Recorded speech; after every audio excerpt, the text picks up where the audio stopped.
Pakistan super লিগে এবার নতুন ইতিহাস গড়লেন বাংলাদেশের নাহিদ রানা। সবাইকে পেছনে ফেলে 2026 পিএসএল এর সেরা একাদশে জায়গা করে নিলেন তিনি। তার সাথে ওপেনিং পজিশনের জন্য আছেন বাবর আজমের মতো তারকা। এছাড়া জায়গা পেয়েছেন আরো একাধিক নামি দামি ক্রিকেটার, যেখানে সবার মধ্যমণি বাংলাদেশি পেসার।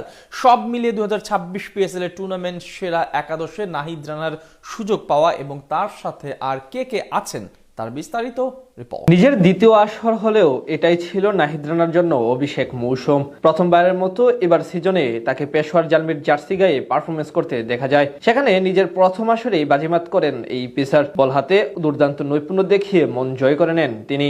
নাহিদ রানার এমন পারফরমেন্সের আরও এক স্বীকৃতি দিল এবার ক্রিকেটের বাইবেল খ্যাত উইজডেন সহ একাধিক শীর্ষস্থানীয় ক্রিকেট ভিত্তিক মিডিয়া, যেখানে পাকিস্তান সুপার লিগের 2026 মৌসুমের সেরা একাদশে জায়গা পেয়েছেন বাংলাদেশের এই স্পিড স্টার, যেটি নিশ্চিতভাবে রানার জন্য এক গর্বের বিষয়।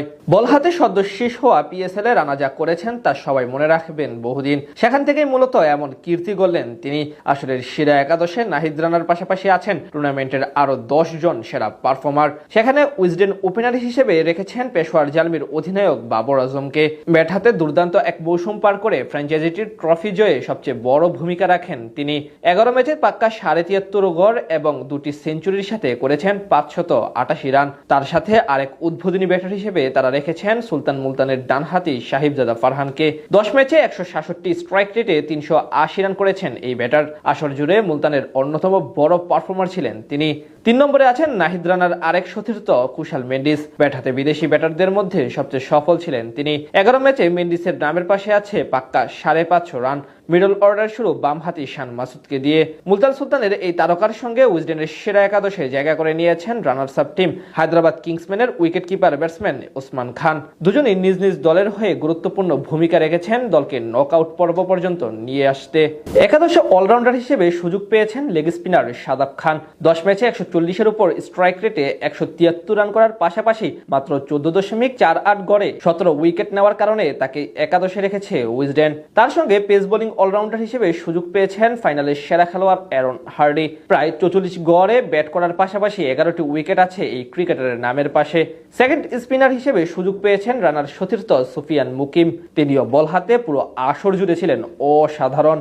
3 জন জেনুইন পেসার হিসেবে তালিকায় আছেন বাংলাদেশের নাহিদ রানা, যেখানে তার সাথে আছেন হুনাইন শাহ এবং মোহাম্মদ আলী। রানা আসর জুড়ে মাত্র 5 ম্যাচ খেলেই দলের শিরোপা জয়ে রাখেন অগ্রণী ভূমিকা। মাত্র 5.44 ইকোনমি রেট এবং 10.88 বোলিং করে 9 উইকেট শিকার করেছেন তিনি। ফাইনালে নিয়েছেন জোড়া উইকেট। এখান থেকেই মূলত উইজডেনের প্রকাশিত 2026 পিএসএল এর সেরা একাদশে জায়গা করে নেন এই ডানহাতি স্পিড স্টার। এছাড়া পাকিস্তানি গণমাধ্যম প্রো পাকিস্তানের গড়া সেরা একাদশেও নাম আছে রানার। এখান থেকে বোঝা যায় আসর জুড়ে কতটা অপ্রতিরোধ ছিলেন বাংলাদেশের এই পেসার, যার তা ক্যারিয়ারের অন্যতম বড় টার্নিং পয়েন্ট হতে পারে।